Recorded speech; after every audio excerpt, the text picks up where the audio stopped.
Yeah, this is the C-Town Rivals podcast. Each and every week, we get after it. We talk news, we talk notes, we talk about a little bit of everything that has to do with the football season.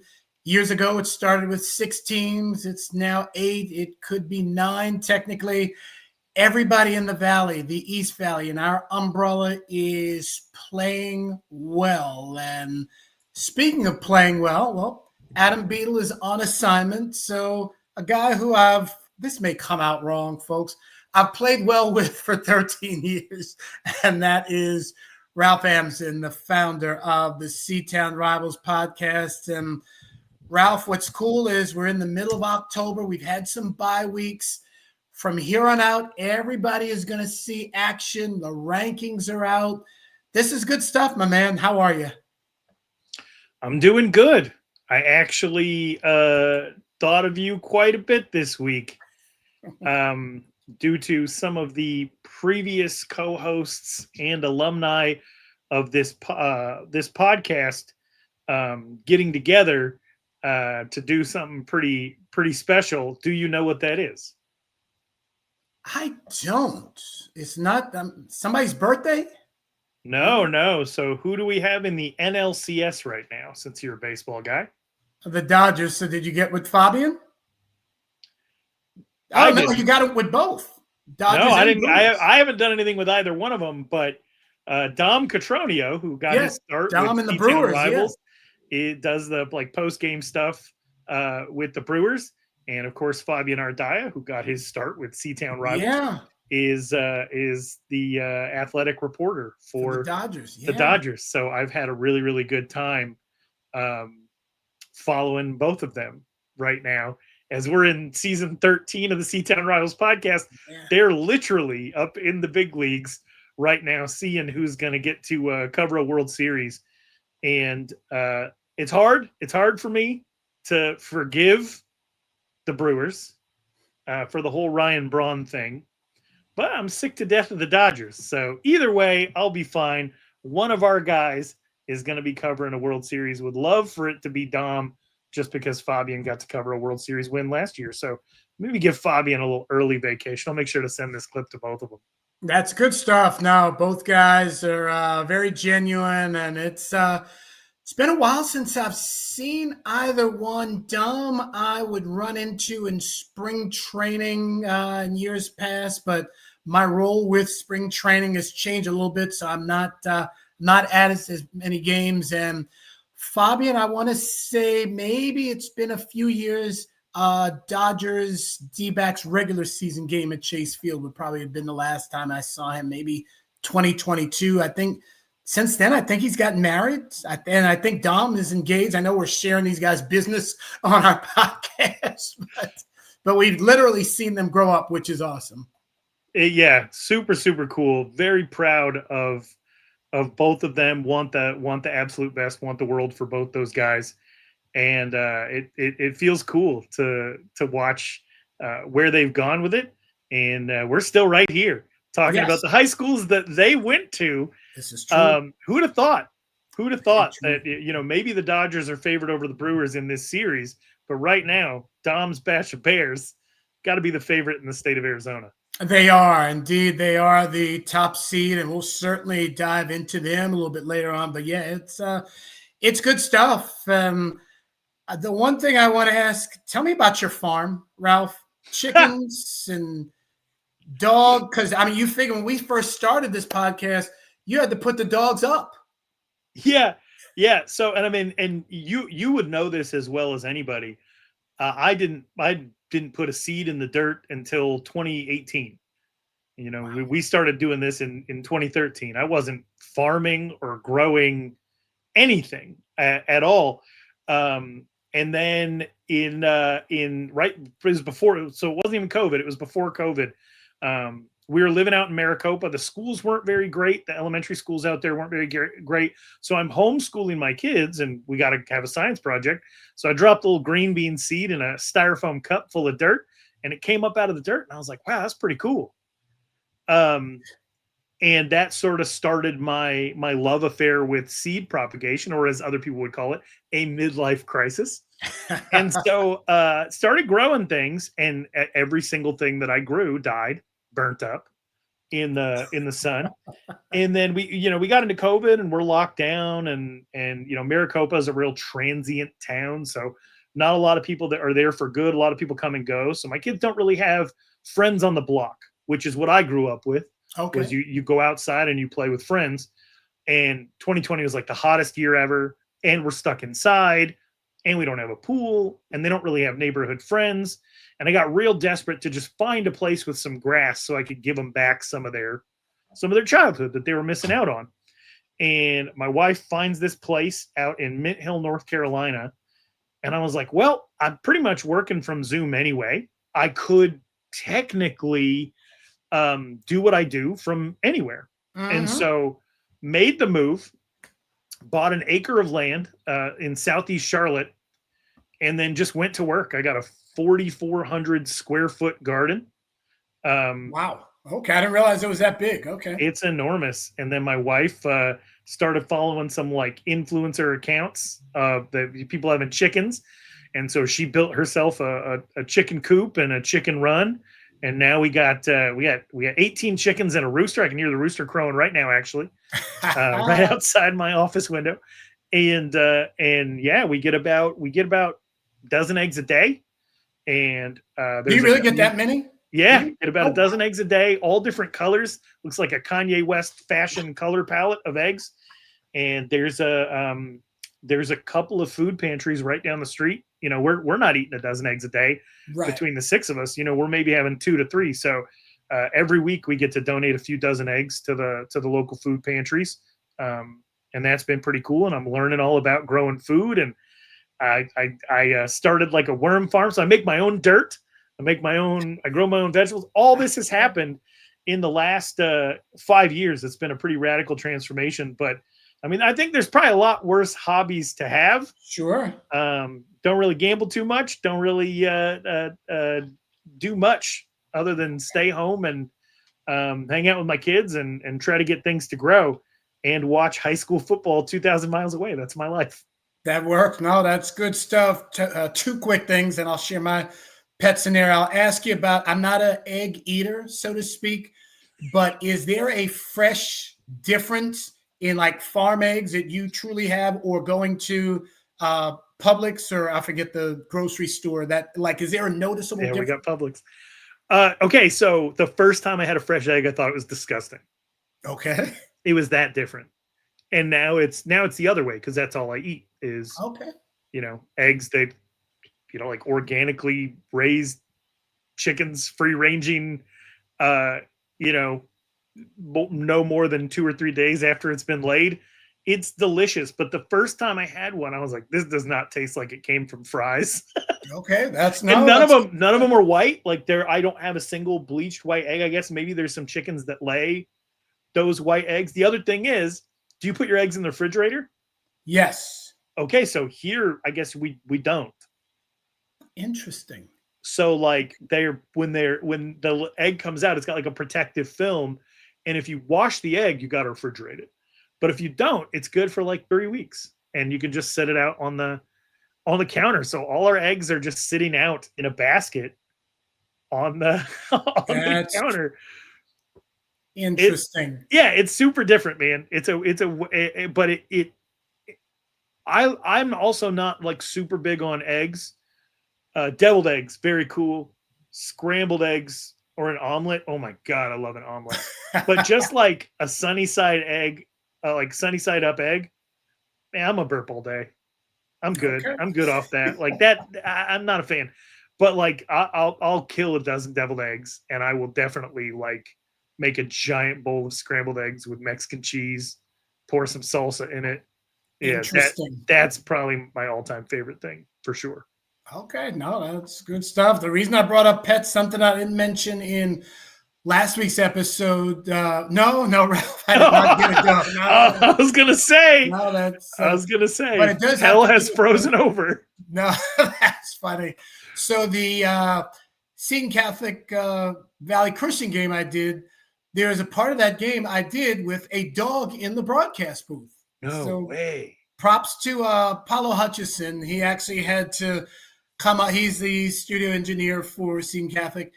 He comes in with his dog, a dog named Leonard, by the way, and he had to adjust some controls and everything of that nature.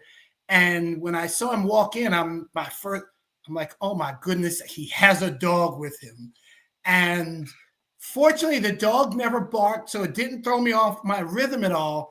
But needless to say, I was kind of standing up. I was in a corner. I was like, please don't jump up or anything of that nature. So, yeah, there was probably a half dozen play calls in which Leonard was. The heart rate was. Yeah, I was like, please don't act up, Leonard. But no, so that's what brought me to the whole pet snare that I did a broadcast with a dog in the booth. That's amazing. I always appreciate that your anti-dog bias never comes out on Hamilton or Chandler.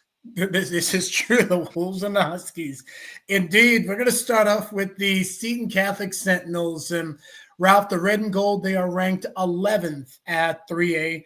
3 wins and 4 losses. They've got a tough game against them. Yeah, River Valley is ranked below them, but they're 4-3. A trip to Dust Devil country, as I call it. That's always going to be tough. And they've won 3 in a row, River Valley has. So Seton Catholic's got some work to do for them. Yes. When you look ahead at this schedule, do you think they have a decent shot to make the playoffs, or do we think that it's possibly guaranteed they'll get in? It's just whether or not they'll have a good matchup, or where's your head at there? I think they'll get in the playoffs. I really do. I think the battle right now, the inner battle, is getting that home slot. Can they crack that 8 seed? And that's going to be tough. They got to beat the teams that they're supposed to. I believe they still have Chrisman left and ALA Ironwood on the schedule in that region. The good thing is they played the big boys already. They played Valley Christian and Ben Franklin. So it's I think they have a good chance to finish the season well. And as we know, when we get into these smaller regions or smaller conferences, it's about matchups. It's not so much about the won and loss record. Is your secondary better than my receivers, or is your line a little bit thinner? So I think that's where it's at. But I think Seton Catholic has a good chance at making the playoffs, and the right matchup gives them a potential victory. I know I'm being optimistic, but I like where they sit. I do too. I'm really intrigued about how RJ Fogarty finishes out this season. Mm-hmm. He's having a very special year. I think offensively, so if we're talking about snaps he's taken as a quarterback where he's actually thrown a pass, or times he's run the ball, or times he's caught the ball, this man has 11 touchdowns on 22 touches. Yep. I've never even heard of anything like that. Isn't that crazy? Yeah, it's incredible. And I know that he has, I believe, a return touchdown. He did, yeah, in the opener. I want to say it was the opener at whatever dome that is. Up in Flag, Valley? Yeah, the Sky Dome, sure. Sky Dome. And then the emergence of Corey Edwards as a sophomore running back has been extremely encouraging. I think, he could be good there for a really long time. Uh-huh. I think we were expecting this defense to continue some of what it was doing last year. And you kind of got to realize, a lot of what happened last year was really dependent on the personnel that they had and people getting freed up. So, Sloan Sweet maybe not getting in the backfield as much as he did, but he does have an interception and a fumble recovery, and is contributing plenty. But the tackles for a loss are way down for the entire team. Correct. Yes, it is. But it's heavy senior leadership there. The top 4 guys are all seniors. But Lucas Jimenez has kind of made a place for himself as a sophomore with 34 solo tackles. So Corey Edwards, Lucas Jimenez, possibly very bright future moving forward. I know their quarterback's a junior as well. So yes. I hopefully this is all just stuff that they continue to build on. And they had some injuries along the offensive line. If they can get one of those guys back, I think that bodes well. So, yeah, I like where they're sitting. I like where the program is, and they just have to take that collective step forward. Actually, Ralph, the crazy thing is the last time they played River Valley, the first year of this podcast, and River Valley beat them in the Division IV semifinals, 42-13. So yes, there is some serious long-term history there. So they haven't. Oh my gosh! Was that intentional? No. Well, oh, okay. So I think if I'm remembering correctly, River Valley's running back's last name was Long. I thought you just did a. Oh no! I could be wrong. I might be misremembering. But Wow. River Valley had a running back that went for over 2,000 yards that season and rode him all the way to a championship game appearance. And so, interesting. I think his name was Ethan Long. I could be. It's been such a long time. It has, yes, no. It's, I mean, all of these names, they start to blend together, and it's great digging up some of these old facts and seeing some of these former big names kind of get back into it. The Valley Christian Trojans, they are ranked number 3. They're home to the Odyssey Institute Minotaurs. Jake Peterson's team, 6 wins, 1 loss. I think they have all the boxes checked to get that home win. I don't foresee Odyssey Institute really providing any type of problems. The one thing, and Ralph, we were talking about history and everything, these two teams have not met since October 5th of 2018. 35-12 Trojans win. Ralph, in that game, Vinny Legata, he ran for 100 and received for 100, and Peyton Hansel was the quarterback. We love bringing back the old names. Oh, my gosh. Yeah. And real-time fact check, that River Valley running back's name was Brandon Long. Okay. And in the 2013 season, he rushed for 2,204 yards. The next year, 2,300 yards and 36 touchdowns. Wow. But back to Valley Christian and the long legacy of the Hansels.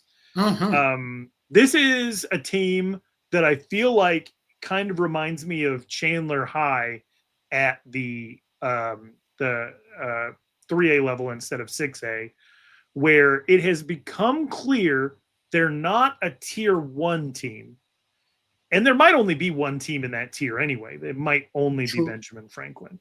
But they belong in that tier 2. They could probably compete with anybody else. That's fair. That's,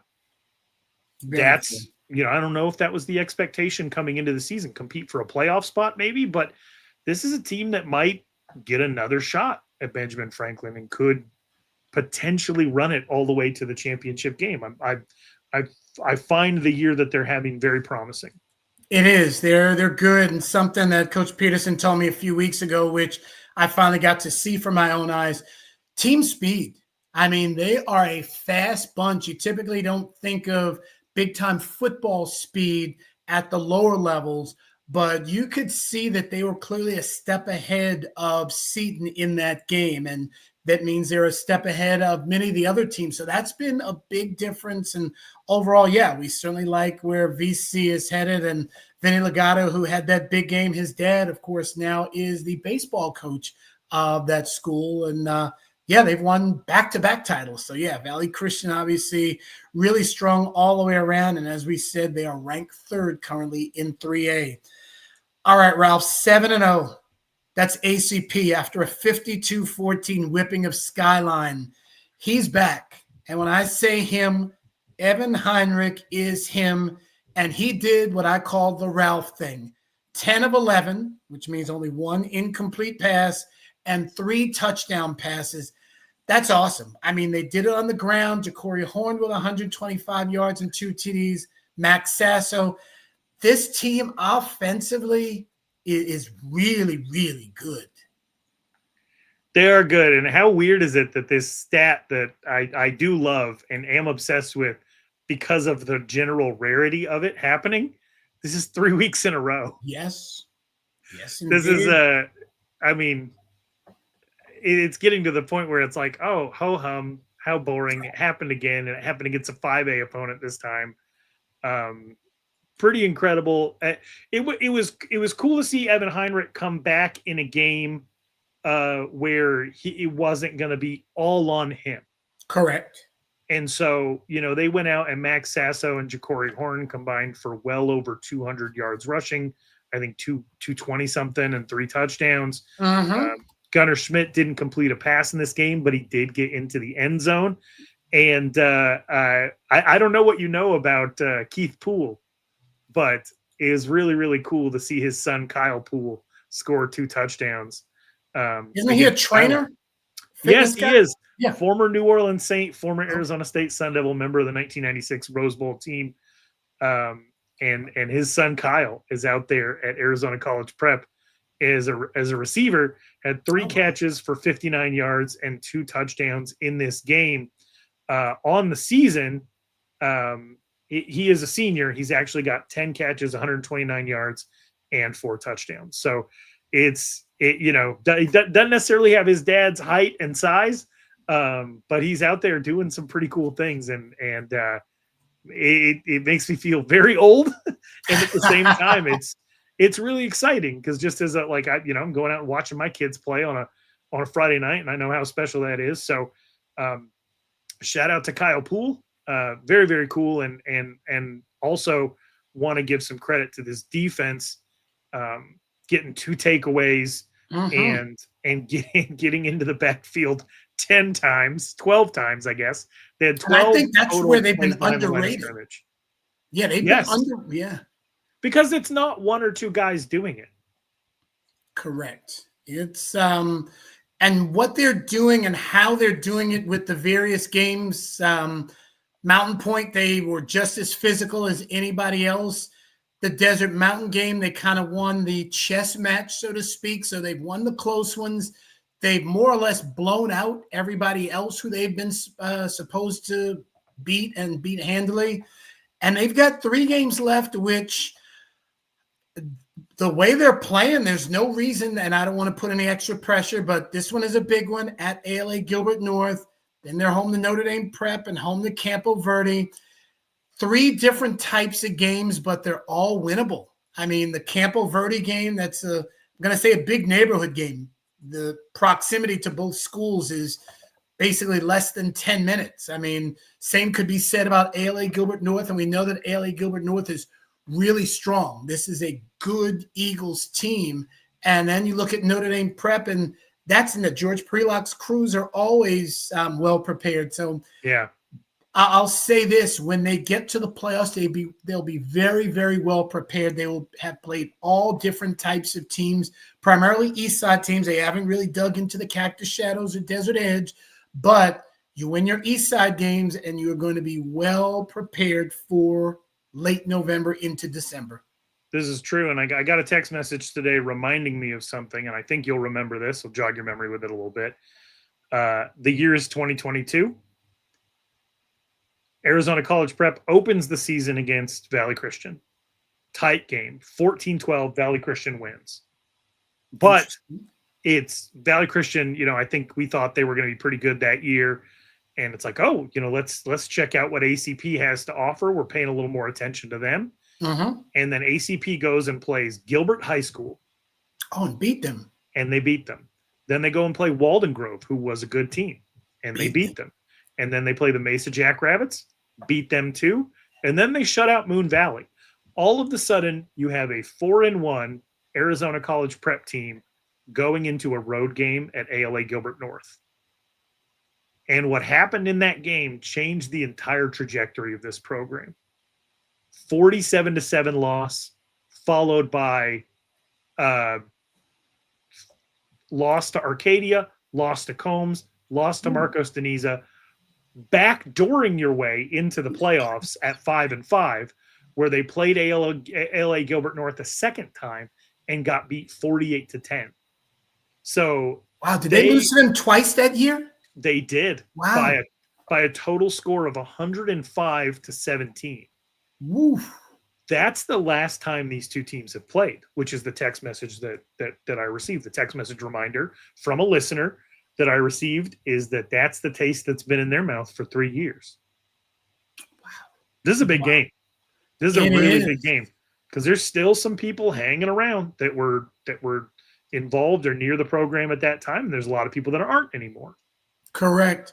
And I'll say what's I don't want to say it's weird, just what Derek Zellner has brought to this team is different than the previous two coaches, in a sense that Steve Vaught and Myron Bluford, and don't get me wrong, Derek Zellner is very, very personable, but he's personable in a different way. It's just odd to explain.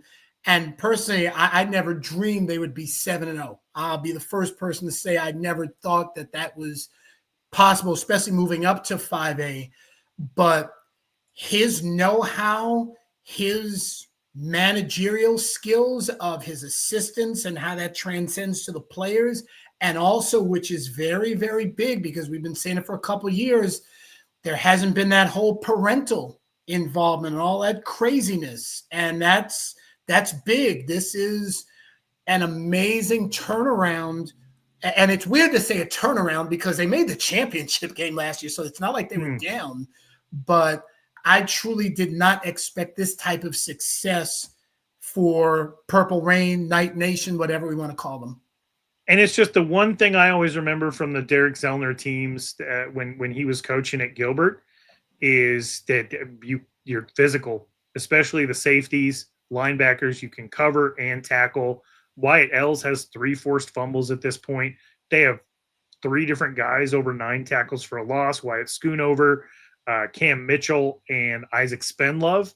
And then James Lake is also doing some damage, as well as Diego Bonilla. So, everybody gets involved, which is very cool. And then, just that extends also into causing and creating turnovers, because no one on this team has more than 2 interceptions. In fact, Noah Montoya is the only one with 2 interceptions, but they do have 7 guys with an interception. Wow, that's big. That's big.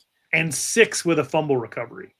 And what I like about this program also, they're getting deeper. I mean, you mentioned a couple last names of Spendlove and Cam Mitchell that I feel we've been talking about for multiple years. I mean, and this is on the defensive side. Yes, we know about the Heinrich and Ashton Sanchez and that bunch, but that means these guys are playing 2 and 3 years. That means that there is I don't want to say a waiting list, but they're developing and they're getting on the field early. They're getting better and better. This is, I just really like what I'm seeing over there. It's terrific. And, Gunnar Schmidt deserves a lot of credit, but, Evan Heinrich deserves to finish this out. Absolutely. And I'm very excited to see what he's able to do, what he's able to bring to the table coming back off his injury. Correct. Yeah, we'll keep our eyes and ears peeled for everything ACP, because it really is just a fantastic story. The Casteel Colts, they fall to the Highland Hawks 26-20. They're back to 3 and 3, and I look at T. Smith, I'm going to say the new quarterback. He's eligible for the Casteel Colts. The INT column, 4. That's way too many in any given game to come out on the winning side. Ralph, I feel that, yes, he will settle down. He's not going to throw 4 in every game, not at all. I think just him being under center, getting into that rhythm, seeing game action for the first time in a while, they'll be okay. I mean, they got the sub 500 Desert Vista team up next. Overall, the Colts are in good hands.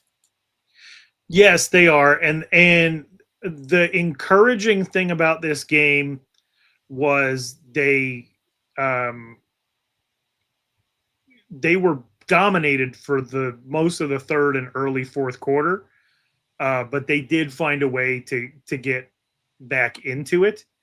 And, it's disappointing, because I think at this point you do expect to win the game, but it's not like T. Smith wasn't out here playing quarterback all year long for them. Right. They've had Gunnar Choi, and I think they came in expecting to play somebody else at quarterback. And so to come in and throw for almost 300 yards and to be the leading rusher, because Highland had completely shut down Wyatt DeFreitas, 5 carries for 11 yards. It stinks to have the 3 touchdowns, 4 interceptions. But if that had been one different, 4 touchdowns, 3 interceptions, right, that's probably a win. In fact, that's what we saw from former Chandler High quarterback Dylan Raiola in his game against Maryland this last week. He threw 3 picks, including one that got run back for a touchdown that could have lost Nebraska the game, but he went down and was able to stick with it. Unfortunately for Casteel, this was not a 5-quarter game. They take a loss, and that's rough, but they have an opportunity to get a win this week.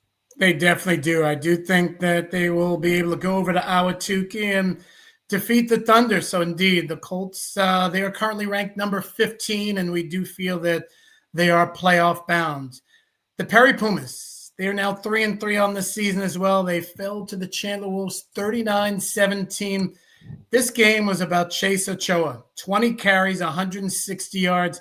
Ralph, I must say I had a lot of fun at this game outside of the raindrops for 2 reasons.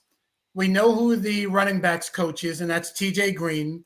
So each time that Chase Ochoa would find his way into the end zone or break off on a long run, I would look over at TJ Green. I'm like, he's doing it like you used to do back in the day. And TJ Green would just smile. I mean, it was just a real cool moment. It was cool reconnecting with TJ Green. Great to see the ground game really popping off. This was their first really big single guy. Great game.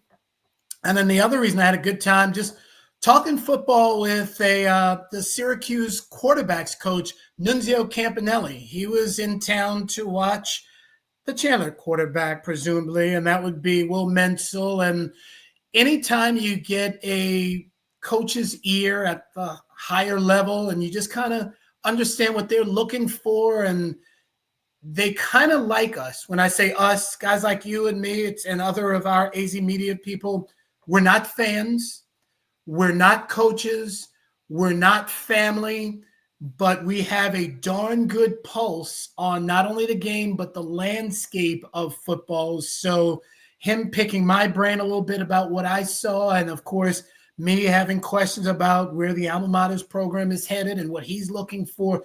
It was really cool. So, I mean, I enjoyed my time really on both sidelines, but those 2 guys, TJ Green and Nunzio Campanelli, it was really cool to watch. And I'll say this with Ty, this was also a weird game, Ralph. 39-17. So there's no doubt about who the better team was on the night. No doubt about that at all.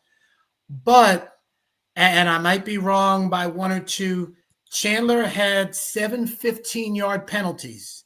You cannot do that. We know, we've seen it in years past. What do you mean? What do you mean we can't do that? Or are you saying they're not good enough to get away with it anymore? Right. I mean, that's Chandler football, baby. That is, yes. Now I'll say Ty only Wisdom, 7. Yeah, they had a lot. It was, yeah, it was. Ty Wisdom was not happy. He was not happy He's coaching at the wrong school. Right. I mean, he laced into them. I don't think I had seen a post-game huddle like that in a very long time, especially not after a victory. I mean, he lit into them pretty good. I mean, they were going to do some running on Saturday morning, that's for sure. He praised, of course, Skylar Ormita, who is just really phenomenal. I mean, he knows he has a good team. Heck, they're a point away from perfection. They lose the game in San Diego 24-23. Otherwise, I mean, this is the team that's seeded number 4 in the Open right now. But to see Ty Wisdom really operate, it was good for me to see how he approaches his team. He's all business, and not that Iguana wasn't, not that who's our guy? Rick Garrettson. Thank you. So many names. Not that Garrettson wasn't, because they certainly both were, and they had the championship pedigree, that's for sure. But Ty Wisdom brings something a little bit different. He brings some fierceness. If they get beat, he is going to go down with them. And what I mean by that is something he said, I'm going to make you guys a winner, or I'm going to die trying. And I mean, the dedication and the passion that Ty Wisdom has, that I saw on that night, was when I say baffling, it was a solid win, but he wasn't fully happy, nor should he be. But he knows that he has a good team, and he's just trying to maximize their talent. And there's a lot of talent out there. I love that he has bought into the intensity of this game, because you get somebody from outside the Chandler Unified School District and you wonder, do they understand? And I wondered the same thing when Joe Ortiz got the job at Perry. Like, I know you know Chandler's Chandler, but do you understand how much Perry hates Chandler? Right. And it's not like the Hamilton where it's a rivalry, where like these were the original two schools where Chandler existed for 80 some years on their own before Hamilton came along and started beating them. Like, that's a true rivalry. This is like disdain. Mm-hmm. You know, like we're not going to get too deep into it, but like it's, you know, there's some dislike there. And, you know, my niece graduated from Perry. She doesn't really pay any attention to high school football, but she, you know, she lives out here near us now. And I told her that Chandler and Perry was playing, and she's like, man, we never beat them. And I was like, you did it twice last year. And she's like, oh, I never thought that would happen. And her whole demeanor changed. Like, she was just having a regular day. And then she just, like, for the rest of that Friday night, had kind of a pep in her step that they had beaten. You know, she didn't even know about it till a year after, and she was happy. Funny. So, you know, I love that Ty Wisdom's out there being intense on the sideline. I will say, you don't want to be too intense. That'd be another 15-yard penalty. Well, here's the crazy thing was also at the end of the game, Chandler started dancing on the Perry logo. And Ty well, it's kind of hard not to, because these CUSD logos cover a square mile. But that is something that didn't sit well with not only Wisdom, but a lot of the Chandler coaches. They weren't really feeling that, but it's yeah, they had that disdain for one another. But it was an interesting night. It was definitely, I mean, game aside, yeah, the Wolves were the better team, no doubt about that. And each team will move forward. I mean, for Chandler, they'll eat. I believe they've got Valley Vista coming up, and that should not be a problem. For Perry, if I'm correct, they've got 3 straight road games, which is going to be challenging. And they've got at Westwood, at Mesa, and at Salpointe. You never want to have 3 straight road games, especially this time of year, the back half. And I'll even say that last one at Salpointe, obviously that's the longest trip. That takes a lot out of you. 2-hour bus ride, and of course you're getting down there earlier. And Perry's got some work to do. I mean, they'll be in the postseason. Currently, they are ranked number 14, and I think that number will go up, meaning a better seed. But at the same time, yeah, I think the Pumas got some things to work on. Yeah, and I felt bad for him. When I tuned into this game in the third quarter, I got to see Perry make it a 1-score game, an 8-point game. And then I watched it just fall apart. It was Chandler threw a touchdown pass, created a turnover, scored on an Ochoa run on the very next play, right? So yes. Back-to-back offensive plays that they ran that was really the backbreaker. But Perry was hanging around, and they were playing respectively. Mm-hmm. They were within striking distance, but I don't know what took them this long to do it. It was very cool to see Chandler break out that running game and show that they can do it on the ground as well. Absolutely. If Ochoa gets going and Armida, which we know we can do, and certainly Will Menzel, that statistically this was not his greatest game. I'll say this, and I saw him last year, of course, as well, but I didn't realize how big he was. He's got some size. He's tall. Definitely, yes. I mean, he's and as we know, he's just a junior, so he's got time to even develop more than he is. So I'm liking what I see out of the Chandler Wolves. So we'll see what they how far they can go, because yes, right now they are seated number 4. The Hamilton Huskies, they still have the perfect record as they entertain the 5-1 Pinnacle Pioneers. This Pioneers team is strong. They're only lost to Liberty. Good test for Travis Dixon's team. Ralph, actually, here's one. Last time Hamilton and Pinnacle met, September 12, 2014. Doesn't seem like it should have been that long ago, but it was. Huskies win. James Sosinski outduels Brian Lewerke. I was there. Okay, yes. Brandon Krasilic and Kyler Burke, each with 9 catches and combined over 300 yards. Yeah, we know that Hamilton still has those good receivers as well, in the form of, we'll say, the Oliver Twist, Roy and Roman, and Montana Duncan and some others. Yeah, but if I remember correctly, that Brian Lewerke was like sub 50% completions. Yes. But he would just unleash it. And so, he's throwing the ball 40, 50 yards downfield multiple times a game. It's a tough thing to do against a Hamilton team that has that level of pass rush. And that was 11 years ago now. It's crazy to think about. Yeah. Saw Brian Lewerke get beat by Hamilton, and then watched him come back as the quarterback of Michigan State and get beat again. But yeah, shout out to the Pinnacle Pioneers. Always got a good quarterback under center, that's for sure. It was nice to kind of have a moment to breathe. I'm surprised that Hamilton didn't find a way to score 60 points against the bye week. Right. But I'm really curious to see what this Hamilton team has the ability to do on a week's rest with 2 weeks, film study. If they'll be if they'll be rusty or anything like that. I think on our last episode, I said I'm on Roy Oliver, Derek LeBlanc 30-30 watch.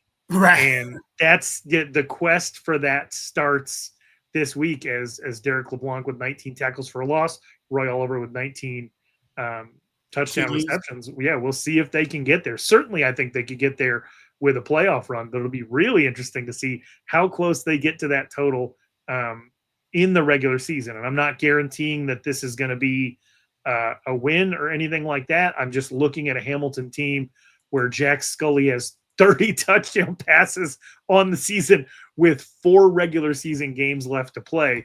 It feels like we're talking about, 2022, 2023 Paradise Honors level offense. Right. That's true. And just to have a week off, to just have a break from this Hamilton team running up the score on everybody was kind of nice. Just give everybody else a chance to shine for a minute. Absolutely. Yes, indeed. It's a good Hamilton Huskies team that is ranked number 2. And from 2, we go to number 1, and that is the Basha Bears. This week, they host the 4-2 Salpointe Catholic Lancers. Again, I don't see a reason why Basha wouldn't win this game. They have played consistently all year long. And I think the one thing we've mentioned, Ralph, yes, not only are they deep, but they're senior laden. I mean, not senior laden, but they've got some experience. I think that's the fair thing. And they haven't necessarily blown people out. And that hasn't been their game plan necessarily. They've won decisively. The defense getting better and better each week, at least from a score standpoint or a scoring defense standpoint. And I think a lot of that pays off come mid to late November into December. Very few bumps and bruises. Guys aren't playing the full game. And, hey, next thing you know, all right, hey, I'm up for the 48-minute challenge. Let's do this, which is what it will be in 2 weeks when they do play Hamilton. Yeah, and, this isn't a bad Salpointe Catholic team, but it's not an athletic Salpointe Catholic team. You just want to make sure that you're not overlooking Salpointe Catholic and looking ahead to Hamilton. These are 2 teams, one of which is averaging 28 points in the first half, and the other is averaging 4 points in the first half. So, and, Saguaro's not a very good team this year. Salpointe needed a last-second touchdown pass to get a win there. Salpointe is 4-2 with a negative 23-point differential. So this is a good name, right? Salpointe Catholic Lancers, good name. It's traditionally a good team. You would think that they'd be dangerous, but they're coming up to visit you. It's the start of a 3-game homestand. This is just one where you got to take care of business, do a lot of what you've been doing, which is, getting your second unit a lot of reps in the third and fourth quarters. And again, this is not a team that I do not believe that Salpointe Catholic has scored a single point in the first quarter all year long. If they were to score, no. I think if they were to score in the first quarter, or at least statistically, sometimes people don't enter the quarter by quarter stuff. But as it stands, I believe almost all of what Salpointe Catholic has been able to do has come in the second half of a lot of these games. They're a very slow starting team. And so Basha's the opposite. They get a lead, they sit on you. And so this is not a great matchup for Salpointe, and it's an opportunity for Basha to really flex, show what they can do, and preserve their players because they're going to need them for next week. Absolutely. And indeed, the rankings are out, and everybody's ranked. Number 1, Basha. Number 2, Hamilton. Number 4, Chandler. We see that Valley Christian highly ranked. They're at number 3. ACP number 3 in their respective conferences.